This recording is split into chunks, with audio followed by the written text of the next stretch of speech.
materialist and critical post-humanist onto epistemologies. And I think you're going to be talking today, though, about the research project, in terms of emerging insights, because you've only been doing the data collection this year, from early childhood teacher education and Educator neurodiversity project. Yes. Thanks, Amy. Thank you, Nicola. Okay, so as Nicola said, I'm going to be talking not about my doctoral research, but about something that kind of came out of that in some ways when I started thinking about, well, there's increasing recognition of early childhood spaces as neurodiverse settings, but there's really only attention to children in that context, and still often deficit models. This is done, thanks. So while there is increasing recognition that early childhood spaces are neurodiverse spaces, this still tends to be in the context of thinking about neurodiversity through a deficit lens, and also mostly thinking about children. So while there might be sort of an increasing understanding of the concept of neurodiversity, and that includes things like autism or ADHD or dysgraphia or dyscalculia, there's very little in the way of literature that actually explores the lived experience of teachers. And I'll just say here too that language around neurodivergent, it's problematic. There's a tension there. It assumes a normative idea of what a human brain should do, and it assumes that anything outside of that norm is usually in deficit. Okay, so it is a really problematic term. I'm still using it because it's largely embraced by the neurodivergent community, and when a term is embraced by the community that it seeks to describe, I think that that's a respectful way of interacting with it. So I think that while it's somewhat reductive and it's a binary and it's sometimes not helpful, it's also something that can be useful. And certainly for the teachers who engaged in this project, it was very much something that they saw as validating as a term. So the project is around research creation which reframes the idea that disability and neurological difference are a problem that needs to be solved in education, and it opens a space for those with lived experience to lead that narrative, okay, so rather than it being led for them. So we're interested here in recognising the strengths and capacities which neurodivergent teachers bring to early childhood settings. So not going about it first from the perspective of what is the most difficult thing for you, but from the capacity of what are you bringing? What is your value in this space? Because we know that there are a number of teachers out there who are bringing a lot to the space. So we're interested in thinking deeply about how neurodivergent adults have strengths which may enhance and positively shape their relationships and care with young children, but also the places and communities with which they work, the extended family networks and things that they're working with. So as well as the ways that neuro-inclusivity might strengthen leadership within early childhood settings. We're interested in identifying and making visible what culturally safe and responsive learning ecologies might look like, and in the context of the workforce crisis. The workforce crisis is largely understood to be the most major significant challenge facing the sector in Australia, and it's a similar situation in many places around the world. I don't know if we could really call it global, but I think it's probably getting close to that. And this is it's not a huge project, it's tiny, but it's an important first step, particularly in this context, in understanding how we attract, support and retain a diverse early childhood workforce, and how we might begin to ensure that teachers and educators experience a sense of safety and a sense of belonging, where their unique ways of being with the world are actually respected and valued. It's amplifying neurodivergent perspectives to inform policy, and doing so through multimodal, multisensory and polyvocal methodologies and outputs. So one of the ways that I'm conceptualising that is that I want the teachers that I teach to feel confident that when they go out into the workforce, they can respond to and create safe places for neurodivergent adults as well as for children, rather than it being simply something that we do for or with children. It's something that we do for or with everybody. There's a QR code here, and if you scan it, it will take you to the project Padlet, which tells you who the research team is, tells you what our research questions were, where our funding came from, etc. So in terms of approach, it's a neurodivergent-led research team. So pretty much everyone on the research team identifies as neurodivergent in some way. not every single person, but we're privileging perspectives of those with lived experience, be it in terms of, how do you design a research project that will be open to and creative for neurodivergent individuals, but also things like the literature review and policy scan, so making sure that we include own voice narratives and self-advocacy texts that are written by neurodivergent teachers or written by neurodivergent adults to make sure that those voices are leading that narrative. We're obviously using a neurodiversity frame, so a critical and relational restoring approach. Disability studies in early childhood is and tends to be deficit focused, still very much through a medical, if maybe a social lens. When we think about disability as relational, we're working from the premise that neurodiversity is the natural variation of neurotypes in our learning ecologies and communities, and that neurodivergence or atypicality can be both enabling and disabling. It doesn't have to be just one or the other. In terms of, before I go on to that, in terms of criticality and relationality, we're working from the position that disrupting ableism requires attending to the lived experiences of neurodivergent people, so a critical disability studies approach, as well as a recognition that questions of equity and inclusivity require that people without disability see themselves as mutually implicated in processes and systems that both enable and constrain the capacities of others.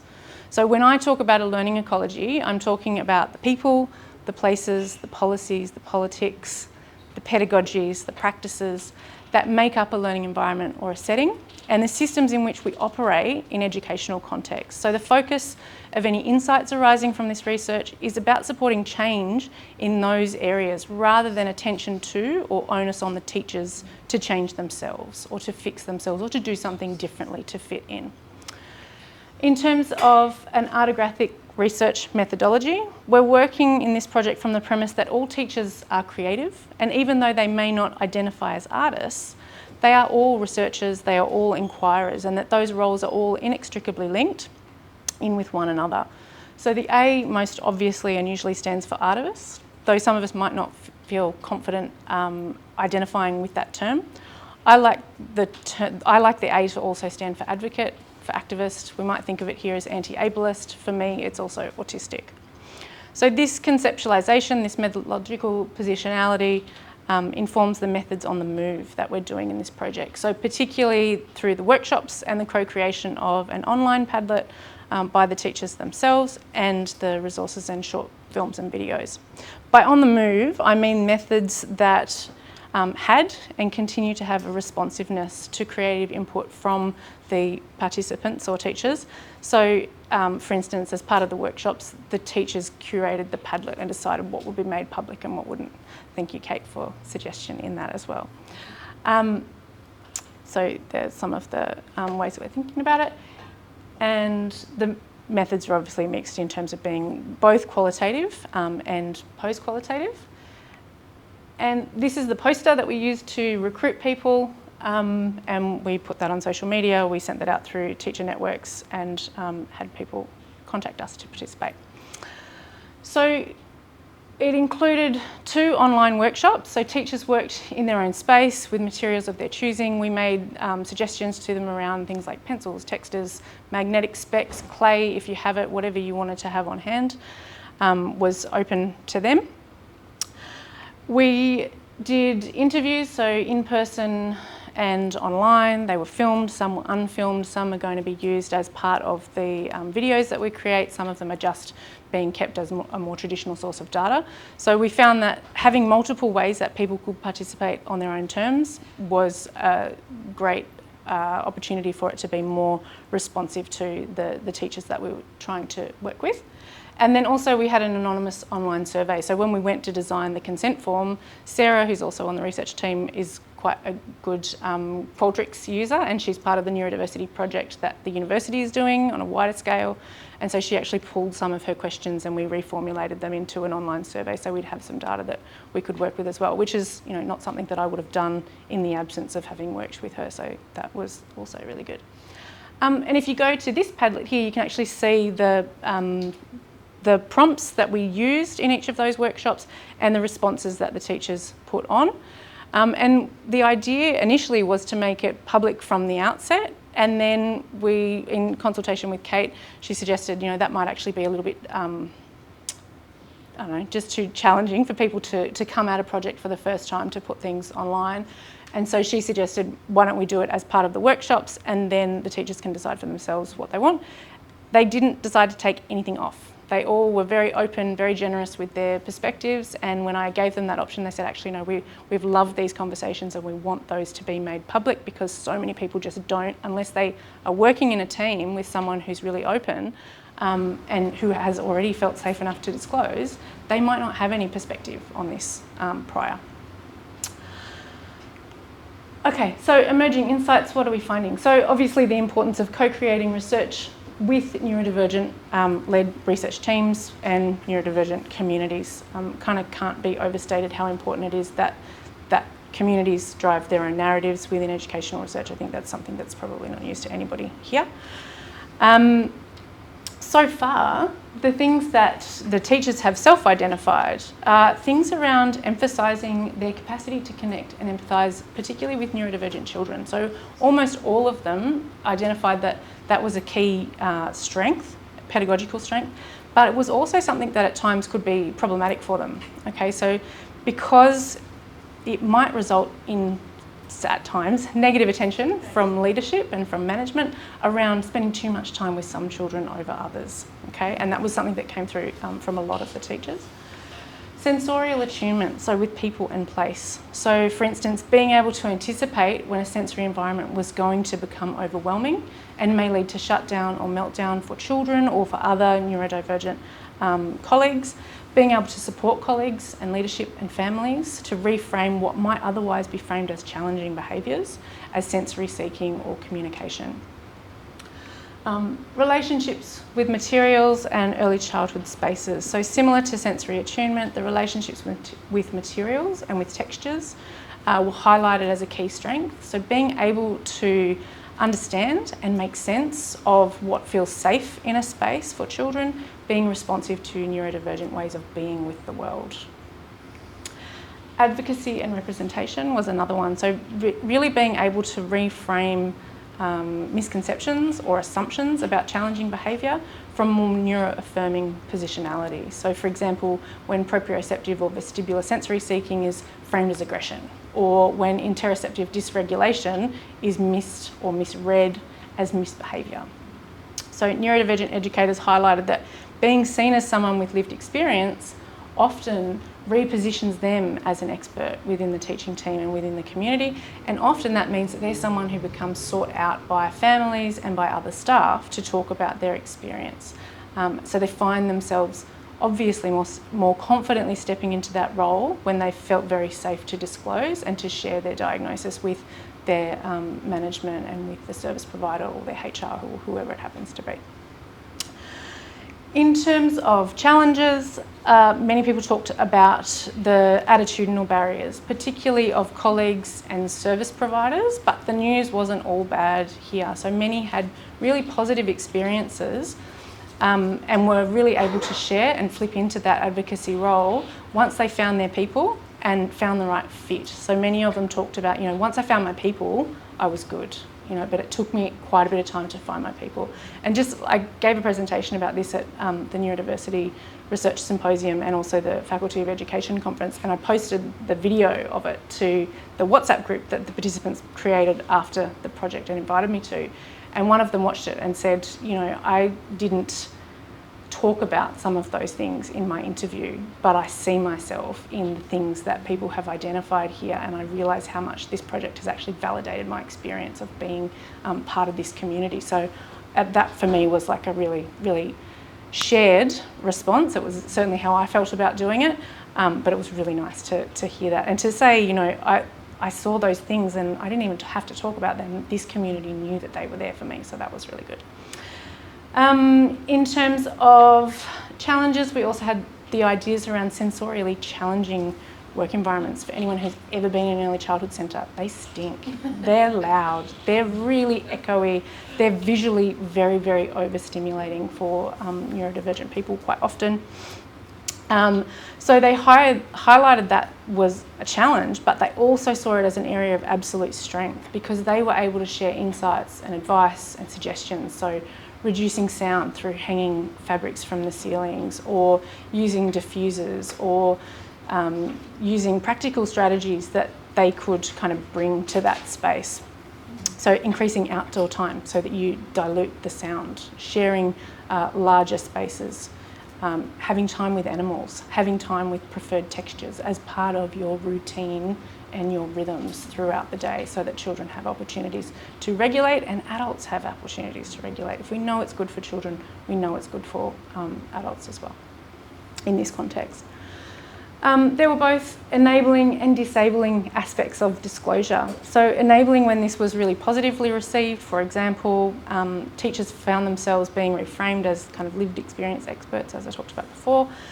But this also could be disabling when ignored, or when not followed up with the adequate supports or accommodations, like sensory breaks or changes to environments to reduce the sound or the overload sensorially.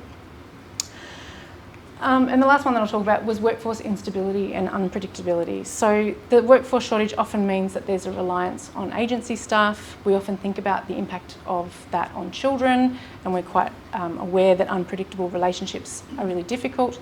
But all of the teachers highlighted that it's actually quite significant for them as well. The over-casualisation and the turnover of staff means that for them the disruption to routine, the disruption to relationships and predictability was also something that was quite difficult to deal with. You know, if the staff member who knows that you don't touch bananas is away for the day, and the casual staff member doesn't realise that and says, "Why didn't you cut up the bananas?" then it creates tension and conflict, and you feel pressured to tell people why it is that you can't do that, and that's not very comfortable for people a lot of the time. And that's, again, the QR code for the project page. So if you wanted to know more or see more, you can have a look. Amazing. Yay. And I did that in 50 minutes. This is unbelievable. That was good. I can't believe it. I mean, really, it's quite a nice extension from the idea about risks and responsibilities and the challenges, and that sort of cathartic experience of feeling in a safe space, but still taking risks to actually articulate this, and then the sort of impact that has on you to give you confidence to go forward is not you, but the person. People in general. Yeah, yes. Yeah, and that was definitely a theme that kept re-entering, or a thread that kept returning, was just that idea of find your people, and once you've found your people, that would help. That the person that messaged me also said, you know, seeing that video and hearing what other people said made me realise that I made certain decisions in my career that can be explained by that. And I should say too, all of these people were women. They were all, if not all, mostly, if not all, late diagnosed women, so went through their entire schooling not knowing that they were neurodivergent. Some of them did know from teenagehood, but not everybody. So very similar kinds of experiences. Because, I mean, as a term, given the age of them, it wouldn't have even been a term when they were... Yeah, or generally in that time, well, it was a term, but understood to be, particularly in the context of autism and ADHD, which is the majority diagnosis of what these teachers had, understood to be something that happens to young boys, and they grow out of it. You know, that was very much the understanding through that period of the 80s and 90s. And so, as we understand more, or understand how much we don't know about what those intersections of gender and neurological diversity are. That's bringing all of those things to the fore. Invisible threads. Have we got some comments or questions or provocations? Or they're all there. It's the end of the day, Amy. You got. Sorry about that. Yes. Oh yeah, Annette. Because we're on camera. Oh. Yeah, I was just thinking, about this wonderful project. Thank you for this. But in relation to the workshops, so when you had the workshops with them, were the questions that you discussed there, were they sort of coming from them, or were they sort of that you had some initial questions, so to speak? Great question. So this is what the project page looks like, and if I go to, where is it? You can actually see the link to this resource here. So what I did basically was took some basic methods that I thought might work and came up with some of the questions that I would, wanted to know the answers to. Yeah. But then we sort of discussed, okay, we can do this for 20 minutes, and we could do this for half an hour. You want to see it from here? No, that's okay. Can you? Oh, you can't see it. No, Sorry, I assumed that when I did that it would. Yeah. Anyway, Oh, whatever. yeah, I got the doesn't matter. Padlet up. You can see it later. Yeah.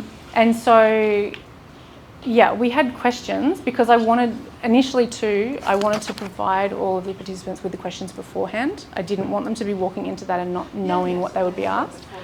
And I also really clearly wanted to say from the outset, you're going to be asked questions about your strengths, your capacities, not about what's wrong with you, or what sorts of therapies you go to, or what sort of hacks you have to survive in a world that's not made for you. I really wanted to clearly frame the way that I was coming at it, rather than it be you're just going to come and kind of take data from me about my deficit and kind of use that against me in some other form or shape. And so, I did share the questions first. They didn't necessarily know how we were going to do it, and once I introduced the Padlet, that sort of became clear. Some of them already knew how to do that because they'd recently studied, so they had used a Padlet, but some people hadn't. I'm just re-looking at the Padlet after not looking at it for a while and realising how good it is, and in terms of what Annette's inquiring about, because I mean the very first thing was in 100 words. There's this thing about Kate's and Sarah's 100 words. In what ways has been neurodivergent strengthen your work with young children, and then going right down, it's wonderful in terms of the data you put up there. Yeah, you can access that. So if you go to this, it'll take you to the research page, and then if you zoom across, go whatever that way is, it'll say online resource, and that's where it is. And I spoke to all of the teachers about, do we want to make it public? Do you want to edit any of your posts first before we make it public? Do you want to have yourself named in terms of your comments? And all of them were happy for that, because it gives you a really clear, really personal insight into what that lived experience is, and they felt there was a significant amount of value in having that available to people. Some of them talked about, I actually want to use this with my staff because I want them to see that it's not just my ways of being in the world, but it's actually shared ways of being in the world as well. Yeah, and a lot of them actually are in positions of leadership and management, and quite effective in those roles because they have a really great attunement to how do you support people to be their best in this very challenging environment. So yeah, that was certainly something that came through. And knowing how to support staff that are challenged by the challenges of early childhood. And that's where the storying methodology was so amazing. Yeah, yeah. Yeah. How many kids in the school system now are diagnosed with ADHD or whatever? Is it an advantageous that they're taught by a teacher that may also have those sorts of, I call them quirks, but you know, as opposed to, because I know in a lot of the teacher education and a lot of the, going through how to become a school teacher, they don't actually address that as how do you teach kids with, neurodivergent.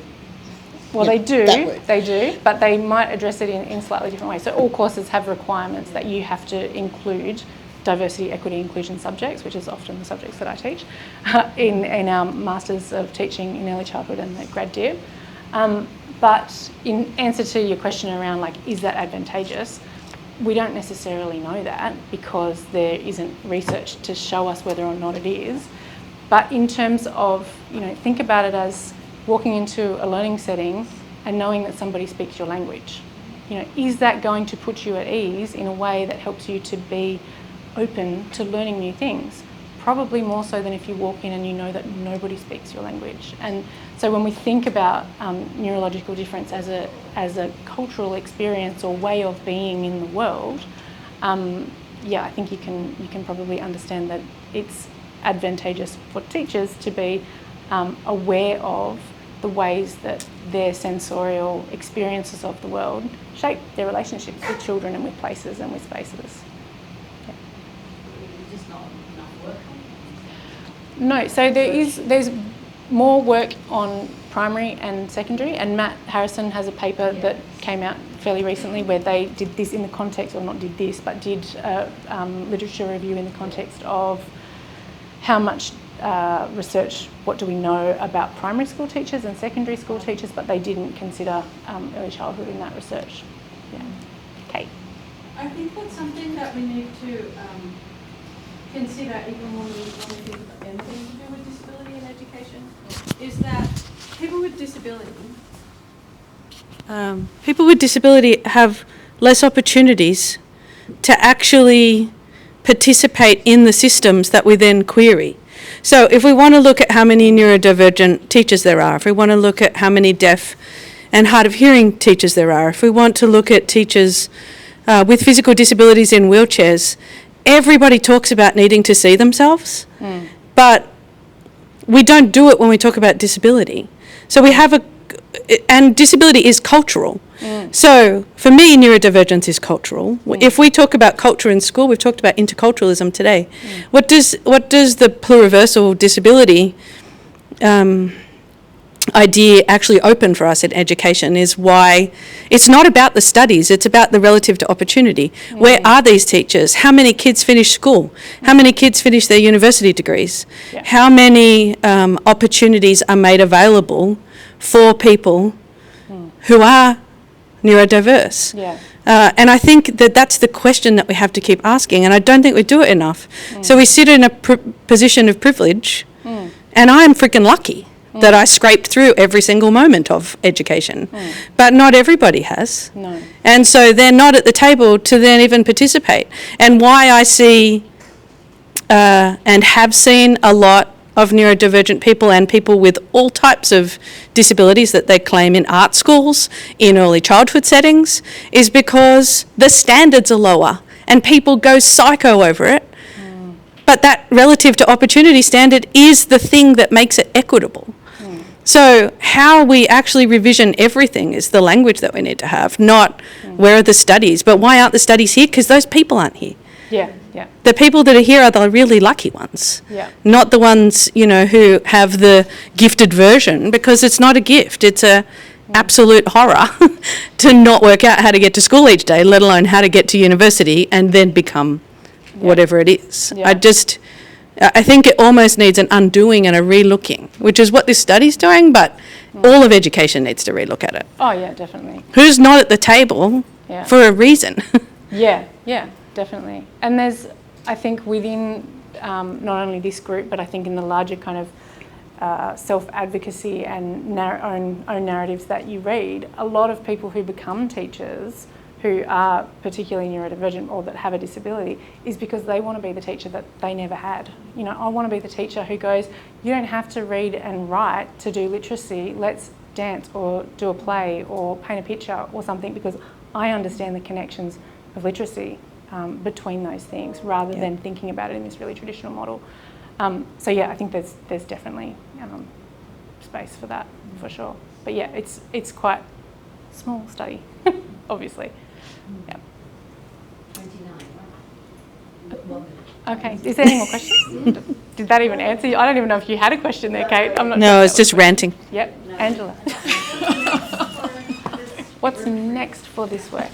So still working with the videographer to get the videos to a point where they're small enough, because obviously all of the data that we were generously kind of gifted by all of these teachers, it's really quite detailed and it's really interesting, and so cutting it down and making it into something that you can use in a really quick way that actually gets the message across to people rather than it being a really big conversation is probably the next thing. The teachers themselves, after the project, said we started a WhatsApp group because we want to stay in contact with one another. Do you want to join it? They and I are talking about, how do we support students who come through that want to go on placements but want to go on a placement to a place where they know they're going to be understood as their first placement or something like that. So I don't know. I don't have a 5-year plan or anything like that. But in terms of small things and in terms of those relationships, there's movement there and there's threads that will keep moving through. Thanks, Amy. Thanks so much. That's amazing. Thank you. Tim, spin around because I don't know how to get up the Ethiopian